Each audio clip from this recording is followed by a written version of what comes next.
এসআইআরের আতঙ্কে এসআইআরের চাপে অনেকের মৃত্যু হয়েছে, বেশ কয়েকজনের মৃত্যু হয়েছে। 61 জন পরিবার, সেই 61 পরিবারকে প্রতি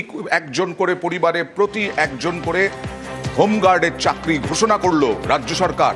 আজকে মন্ত্রিসভার বৈঠকে সিদ্ধান্ত।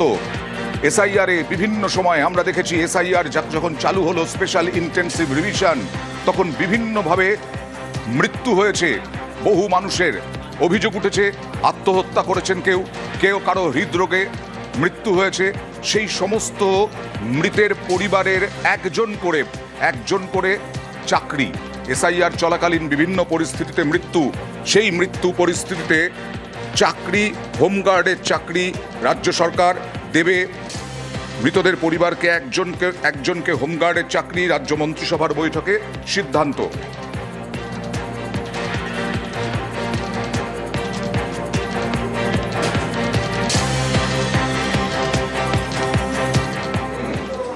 আর প্রাথমিক তালিকা বলতে প্রথম তালিকা, এসআইআরে যে প্রথম তালিকা 28শে ফেব্রুয়ারি, তাতে সবার নাম 7 কোটি 8 লক্ষের নাম।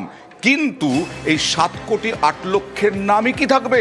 তা তো নয়। আসলে এই 7 কোটি 8 লক্ষ নামের পাশে কি থাকবে, কি উল্লেখ থাকবে, সবটা জানবো প্রতিনিধি প্রীতির কাছ থেকে। প্রীতি, কিভাবে ভাগ করা হবে 7 কোটি 8 লক্ষের নাম?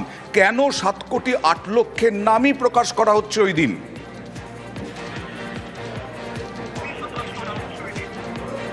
দেখো, তোমাকে জানিয়ে রাখি যে ড্রাফট রোল ইতিমধ্যে কিন্তু পেশ হয়েছে। সেই ড্রাফট রোলে এই 7 কোটি 8 লক্ষের নাম ছিল, এবং এই 7 কোটি 8 লক্ষের নামই কিন্তু 28 তারিখের যে তালিকা, সুপ্রিম কোর্টের নির্দেশ মেনে সেই তালিকায় কিন্তু চূড়ান্ত যে তালিকা, সেই তালিকায় থাকবে। এবার তোমাকে জানিয়ে রাখি এই 7 কোটি 8 লক্ষের যে নাম, সেটা কিভাবে মেনশন থাকবে। প্রথমত তুমি জানো যে 60 লক্ষ যে ভোটারের নাম, তা ইতিমধ্যে জুডিশিয়াল অফিসাররা তারা সুপার চেকিং করছে, এবং অ্যাডভোকেটেড বলে একটিখানে কলম থাকবে বা অপশন থাকবে, সেখানে কিন্তু মেনশন থাকবে। অন্যদিকে যাদের নাম অ্যাপ্রুভড হয়েছে তাদের নাম অ্যাপ্রুভড বলে কিন্তু থাকবে। এছাড়াও এই পুরো পুরো হিয়ারিং প্রসেসে যাদের নাম একেবারে বাতিল হয়েছে তাদের নাম কিন্তু ডিলিটেড বলে মেনশন থাকবে। অর্থাৎ প্রায় 3টি ক্যাটাগরিতে এই 7 কোটি 8 লক্ষের যে নাম, সেই 7 কোটি 8 লক্ষের নাম মেনশন থাকবে। এবার প্রশ্ন থাকবে, তোমার যে সাপ্লিমেন্টারি যে তালিকা বা লিস্ট, সেটাতে কিভাবে বেরোবে? সিইও দপ্তর যেমনটা জানাচ্ছে যে 28 তারিখ যে তালিকা বেরোবে, সেই তালিকার পর সাপ্লিমেন্টারি যে লিস্ট বেরোবে বা তালিকা বেরোবে, তার কিন্তু স্পেসিফিক কোনো সংখ্যা নেই। 1 হতে পারে, 2 হতে পারে, এবং যতগুলো ফেজ বা যতগুলো দফায় ভোট হতে পারে, ততগুলো দফায় কিন্তু এই সাপ্লিমেন্টারি লিস্ট তা কিন্তু পরবর্তীতে পেশ হতে পারে। তবে আপাতত ড্রাফট রোলে যাদের নাম 7 কোটি 8 লক্ষ নাম প্রকাশ হলেও নাম বাদের আশঙ্কা থেকেই যাচ্ছে।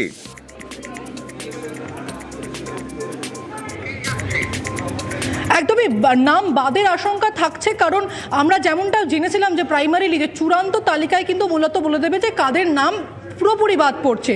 তবে এই যে 28 তারিখের তালিকা, সেখানে কিন্তু বোঝা যাবে না, কারণ 60 লক্ষ যে জুডিশিয়াল অফিসাররা যে সংখ্যাটা সুপার চেকিং করছেন, সেই 60 লক্ষ থেকে কিছু নাম অ্যাড হতে পারে, কিছু নাম বাদ পড়তে পারে। তো সেই বিষয়টা কিন্তু এই 28 তারিখের তালিকায় কিন্তু পুরোপুরি প্রকাশ পাবে না। অয়ন, দেখা যাক সিইও মনোজ কুমার আগরওয়াল তিনি কি বলছেন। যে বি এডজুডিকেশন থাকবে, তো সুপ্রিম কোর্ট বলে দিচ্ছে এখন যে আছে ফাইনাল লিস্ট তৈরি হবে 28 যেটা ফেব্রুয়ারি হবে। এরপরে যখন পর্যন্ত নোটিফিকেশন হবে না ইলেকশন, যত কেস এডজুডিকেশন হয়ে যাবে আর যে ক্লিয়ার হয়ে যাবে, ওরা deemed to be part of final list আছে। এখন যেটা হবে না, তো লেখা থাকবে এডজুডিকেশন আছে ইয়া ডিলিট আছে, যে লেখা থাকবে যেরকম হয়। আর এই নিয়ে রাজনৈতিক তরজাও তুঙ্গে। প্রথম দিন থেকে আপনি চেয়েছেন এসআইআর যাতে বন্ধ হয়ে যায়, কারণ আপনি তো আর তামিলনাড়ু বা কেরালার, যেখানে বিজেপি সরকার নেই, সেখানকার মতো আপনি সহযোগিতা করেননি। এসআইআর কে বন্ধ করার চেষ্টা করেছেন, আর যদি বৈধ ভোটারদের নাম কাটা যায়, তার দায় আপনার। বিচারপতিরাও বুঝতে পেরেছেন নির্বাচন কমিশন ভোট চোর, তাই নির্বাচন কমিশনের নিযুক্ত অবজারভারদের সরিয়ে দিয়ে কোর্টের অবজারভার দিয়ে প্রসেস করানোর অর্থই হচ্ছে নির্বাচন কমিশনের জুয়া চুরি বেআব্রু হয়ে গেছে। আমরা পরিষ্কার বলছি, কোনো বৈধ ভোটারের নাম এ রাজ্যে বাদ দিতে তৃণমূল কংগ্রেস দেবে না। সুপ্রিম কোর্ট বলেছে সেরকম হলে প্রয়োজনে পুরো এসআইআর প্রসেসই বাতিল করে দেওয়া যাবে। পুরনো 2024-এর লিস্টে দরকার পড়লে নির্বাচন হবে। সব থেকে বেশি কেন্দ্রীয় বাহিনী মোতায়েন হবে পূর্ব মেদিনীপুরে 14 কোম্পানি কেন্দ্রীয় বাহিনী মোতায়েন হবে, এছাড়াও কলকাতায় 12 কোম্পানি। দেখুন জেলা ওয়াইজ।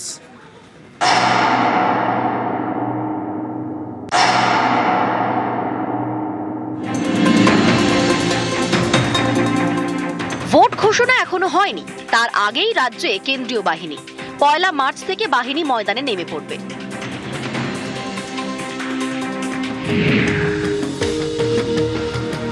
প্রথম পর্যায়ে রাজ্যে 240 কোম্পানি কেন্দ্রীয় বাহিনী আসছে। এর মধ্যে পূর্ব মেদিনীপুরে মোতায়েন করা হবে সব থেকে বেশি, 14 কোম্পানি কেন্দ্রীয় বাহিনী। কলকাতায় 12 কোম্পানি। সেন্ট্রাল ফোর্স তো 28 তারিখ আগেই আসবে, আর সেন্ট্রাল ফোর্স जो আছে 1 তারিখ মধ্যে যেখানে যেখানে ডিসিশন হয়েছে ওখানে মোতায়েন হয়ে যাবে।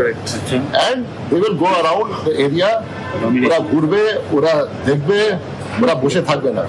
সেন্ট্রাল ফোর্স যেটা আছে যেখানে প্রয়োজন বোধ হবে ডিএমএ এসপি আর ল অর্ডার মেশিনারি ওখানে নিয়ে যাবেন। ইলেকশন জন্য তো area domination is part of that thing spelled out policy of ECI. যাবে, চিনবে, পেট্রোলিং করবে, ওদের গাড়ির মধ্যে জিপিএস থাকবে, বডি ক্যাম থাকবে। এটা যেটা আছে এদের ভালোই কোথায় কি ঘুরছে না ঘুরছে রোজ সব আমাদের কাছে ফিডব্যাক থাকবে। রাজ্যে প্রথম দফায় যে 240 কোম্পানি বাহিনী আসবে তার মধ্যে উত্তরবঙ্গে মোতায়েন করা হবে 66 কোম্পানি, দক্ষিণবঙ্গে 150 কোম্পানি এবং জঙ্গলমহলে 24 কোম্পানি।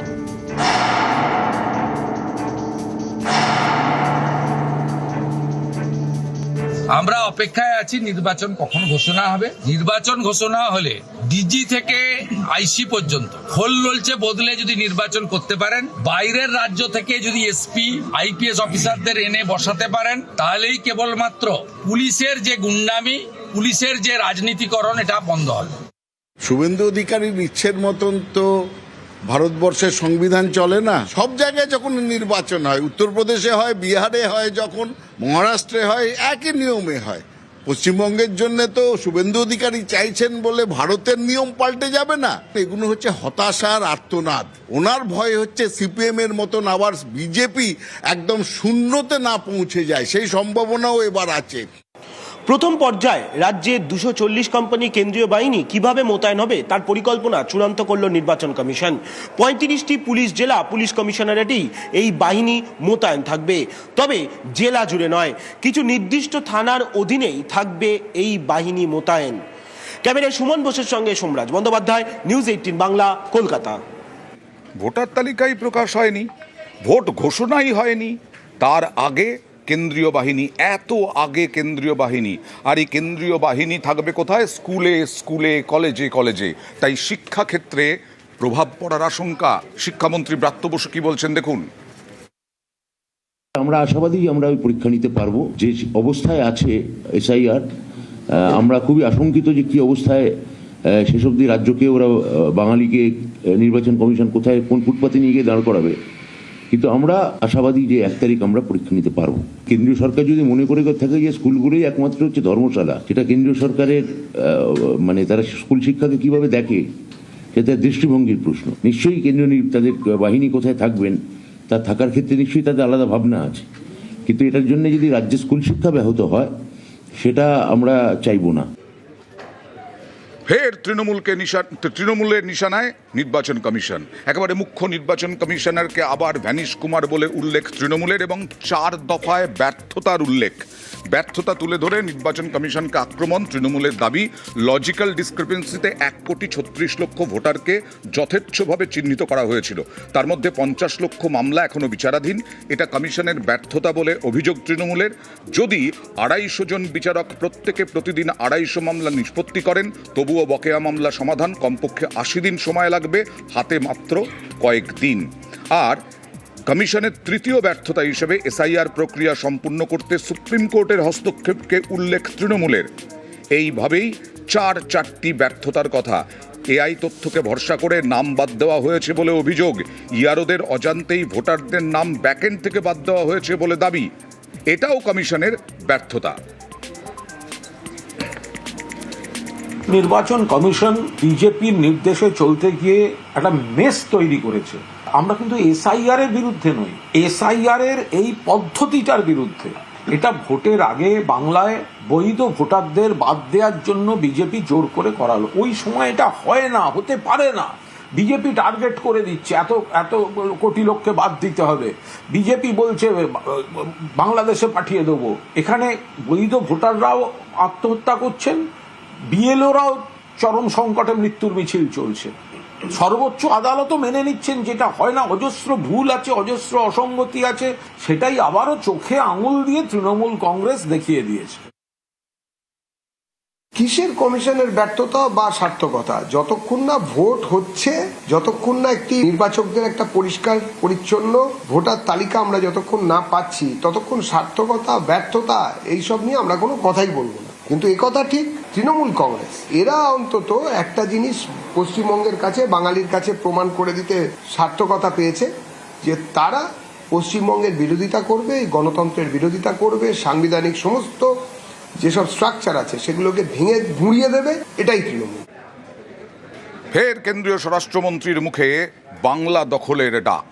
বাংলা দখল করবেন এরকমটাই দাবি কেন্দ্রীয় স্বরাষ্ট্রমন্ত্রী অমিত শাহের। আর বাংলা দখল করেই অনুপ্রবেশের বিরুদ্ধে ব্যবস্থা নেওয়া হবে।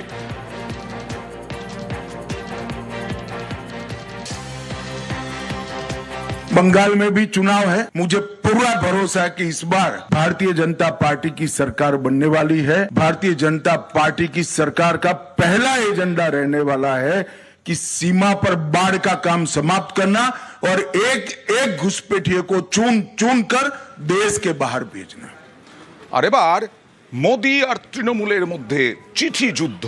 মোদি, নরেন্দ্র মোদি কয়েকদিন আগে চিঠি দিয়েছিলেন জয় মা কালী বলে, এবং তারপরে বিভিন্ন কেন্দ্রীয় যে প্রকল্প, সেই প্রকল্পগুলো থেকে বঞ্চিত হতে হচ্ছে সাধারণ মানুষকে। তিনি অভিযোগ করেছিলেন তৃণমূল সরকারের দিকে, এবং প্রকল্প থেকে বাংলাকে বঞ্চনার অভিযোগ করেছিলেন। দুর্নীতি, তোষণ, অপশাসনের অভিযোগে তৃণমূলকে চিঠিতে তোপ দেখেছিলেন অনুপ্রবেশ নিয়েও।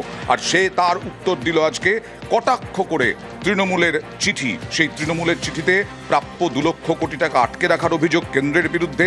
এসআইআরে একের পর এক মৃত্যু, হয়রানি থেকে ভোটে হার নিশ্চিত বুঝে নির্বাচন কমিশনকে ব্যবহারের অভিযোগ। পাল্টা চিঠিতে বিজেপিকে তোপ দেখেছে তৃণমূল কংগ্রেস।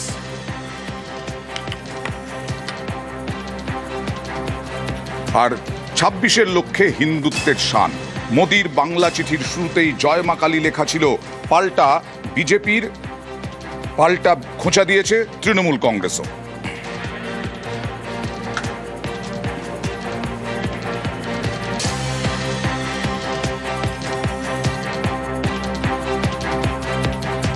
কেন্দ্রের অধীনস্থ এনসিইআরটি, শিক্ষা দপ্তরের অধীনস্থ, শিক্ষা মন্ত্রকের অধীনস্থ, তাঁরই ক্লাস 8-এর বইয়ে বিচার ব্যবস্থায় দুর্নীতি, আর তা নিয়ে তীব্র আক্রমণ। দেখুন,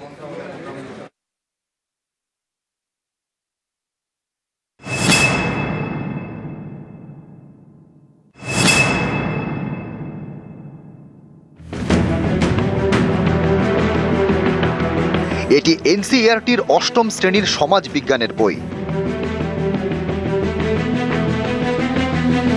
এই বইয়ের একটি চ্যাপ্টার বিচার বিভাগে দুর্নীতি। এ নিয়ে এনসিইআরটিকে তীব্র ভৎসনা করেছে দেশের শীর্ষ আদালত।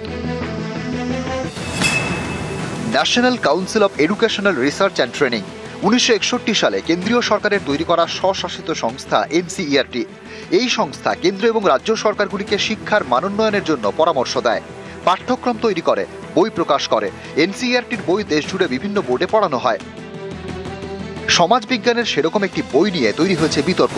এই বই একটি চ্যাপ্টার বিচার বিভাগে দুর্নীতি।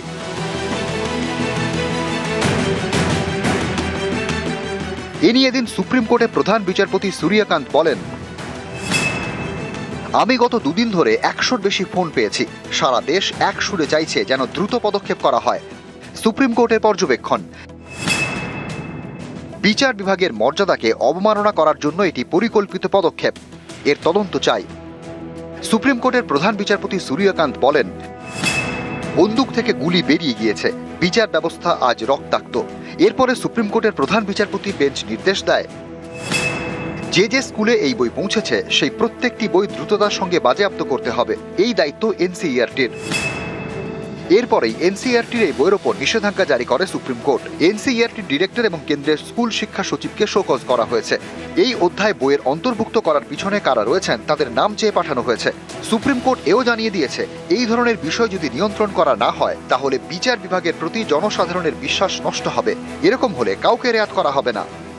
ऐसी ढंग का चैप्टर नाबालिग बच्चों के सामने ये परोसना या देश के सामने ये परोसना बड़ा ही अनुचित है और इसका कहीं से कोई जस्टिफिकेशन नहीं हो सकता। सारी किताबें हटा ली जाएं। डिजिटल माध्यम से जो भी ये परोसा गया है सबको तुरंत वापस किया। The court said that whomsoever is responsible for this there should be an inquiry and the man should be nabbed. He should be the proper action should be taken against him and NCERT should take immediate action to withdraw this.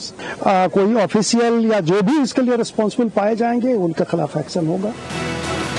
News 18 Bangla.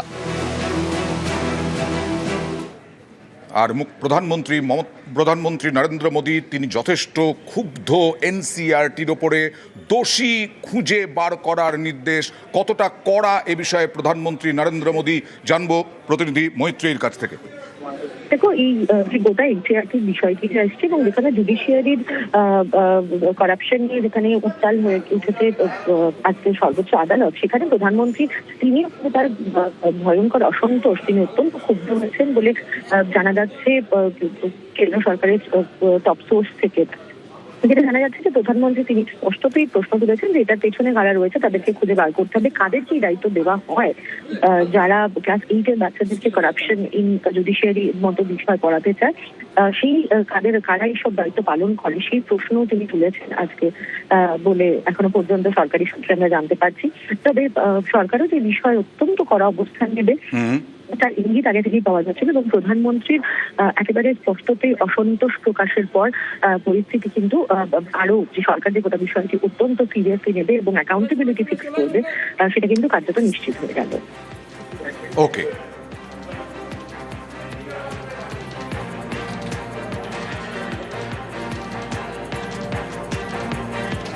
রাজ্যে সরকারি school শিক্ষা প্রকল্পে 2500 কোটি টাকা খরচ হবে বলে জানিয়ে দিলেন শিক্ষামন্ত্রী ব্রাত্য বসু। তিনি আরও জানালেন যে মডেল স্কুল বেশ কয়েকটি ওপর জোর দিচ্ছে রাজ্য। 430টি মডেল স্কুল, 87টি অনগ্রসর স্কুলেরও পরিকাঠামো উন্নয়নে জোর এবং এই প্রকল্পে স্কুল শিক্ষার সম্প্রসারণ প্রকল্পে 2500 কোটি টাকা খরচ হবে। বিশেষভাবে সক্ষমদের সাহায্য, ডিজিটাল পরিকাঠামো তৈরিতে জোর রাজ্যের।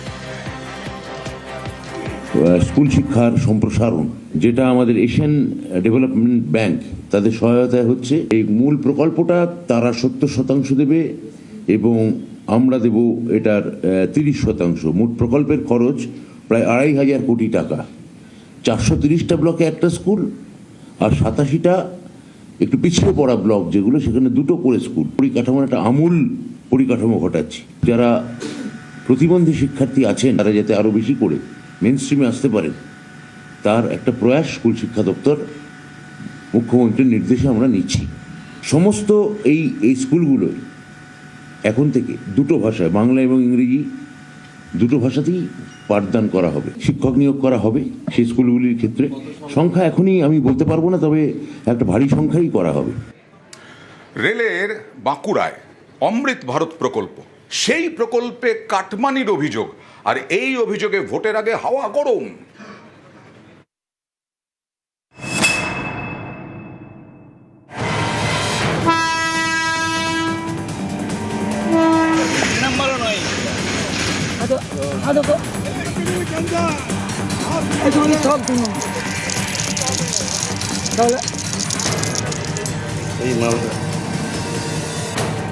অমৃত ভারত দেশ জুড়ে বিভিন্ন স্টেশন উন্নত করতে রেলের এই প্রকল্প। এর মধ্যে পড়ে বাঁকুড়ার ওন্দাগ্রাম স্টেশন। সেখানেই দুর্নীতির অভিযোগ। 6 মাস আগে তৈরি করা হয়েছে স্টেশন সংলগ্ন রাস্তা। অভিযোগ, সেই রাস্তা এখনই বেহাল।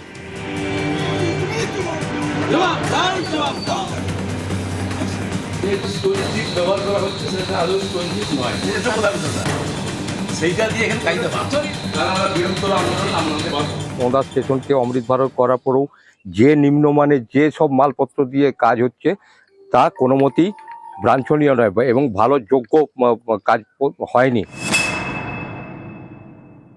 অমৃত ভারত যে রেল প্রকল্প চলছে, অত্যন্ত নিম্নমানের ইট ব্যবহার করা হচ্ছে। আমরা দেখে এলাম স্টোন চিপসের বদলে কারখানার যে বর্জ্য পদার্থ সেটা ব্যবহার করা হচ্ছে। বর্তমান যিনি বিধায়ক আছেন এবং সাংসদ আছেন মাননীয় অমর সাকা এবং সুমিত্র খা, তারা কতটা কারমানি খেয়েছেন আমার সেটা একটা প্রশ্ন। এই মাল যদি ইউজ করা বন্ধ না হয় আগামী দিনে বৃহত্তর আন্দোলনে নামবো।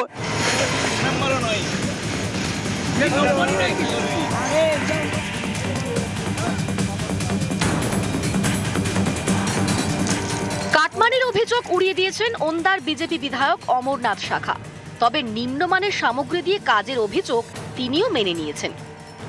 নিম্নমানের যদি কাজ হচ্ছে অচেরেই কাজকে বন্ধ করে দেওয়া হোক, আমি পূর্ণ সমর্থন করব। রেল দপ্তরে জানিয়েছিলাম যে কাজের দিকে নজর দেওয়া হোক। নিম্নমানের কাজ হচ্ছে, আমি নিজে বলেছিলাম। তৃণমূলের তো এখন আর রুচি রোজগার চুরি করার কোথাও জায়গা নেই, আর ওদের এইটাই কালচার।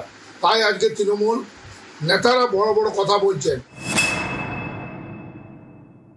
যদি কাজ হয় করে তো কন্ট্রাক্টররা। পশ্চিমবাংলায় কন্ট্রাক্টর মানে চোর, তাদের অভ্যাসই হয়ে গেছে। যাই কাজ হোক নীল সাদা রং দিলেই ছুট, সেটা চলবে না। সাধারণ মানুষের অধিকার আছে বাধা দেওয়ার, নিজের কাজ বুঝে নেওয়ার। তাদের ট্যাক্সের টাকায় কাজ হচ্ছে। অমৃত ভারত স্টেশনে কে কাজ করবে, কেন্দ্রীয় সরকারের অধীনে কোন ঠিকাদার কাজ করবে, সেটা সম্পূর্ণ কেন্দ্রীয় সরকারের এখতিয়ারভুক্ত। বিজেপির বিধায়ক স্বীকার করে নিয়েছেন যে সেখানে নিম্নমানের কাজ হচ্ছে। দিলীপ ঘোষ এসেছিলেন, আলটপকা মন্তব্য করছেন। তিনি যত কম বলেন ততই ভালো।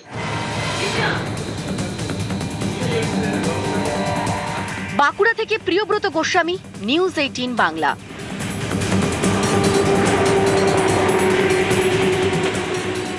ব্যান্ডেল বাজারে পর পর গাড়িতে আগুন, কালো ধোঁয়ায় ঢেকে যায় এলাকা। আবগারি দপ্তরের বাজেয়াপ্ত করা গাড়িতে পর পর আগুন। দেখুন সেই ছবি। ব্যান্ডেল বাজারে এইভাবেই গাড়িতে আগুন লেগে যায়। ঘনবসতিপূর্ণ এলাকা, আতঙ্ক। দমকলের 3টি ইঞ্জিনের চেষ্টায় আগুন নিয়ন্ত্রণে আসে, কিন্তু এইভাবে আগুন লাগলো কিভাবে? ব্যান্ডেল বাজারের মধ্যে বাজেয়াপ্ত করা গাড়ি, সেই গাড়িতে আগুন লাগলো কিভাবে? এতগুলো গাড়িতে, ঘন জনবসতিপূর্ণ এলাকা।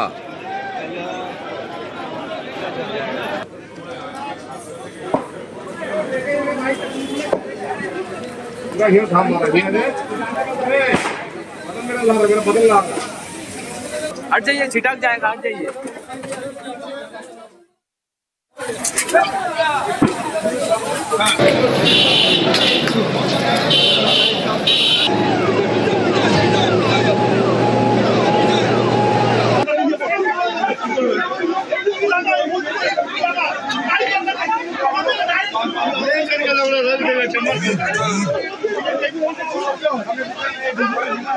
কতগুলো সাবমার্সিবল মোটর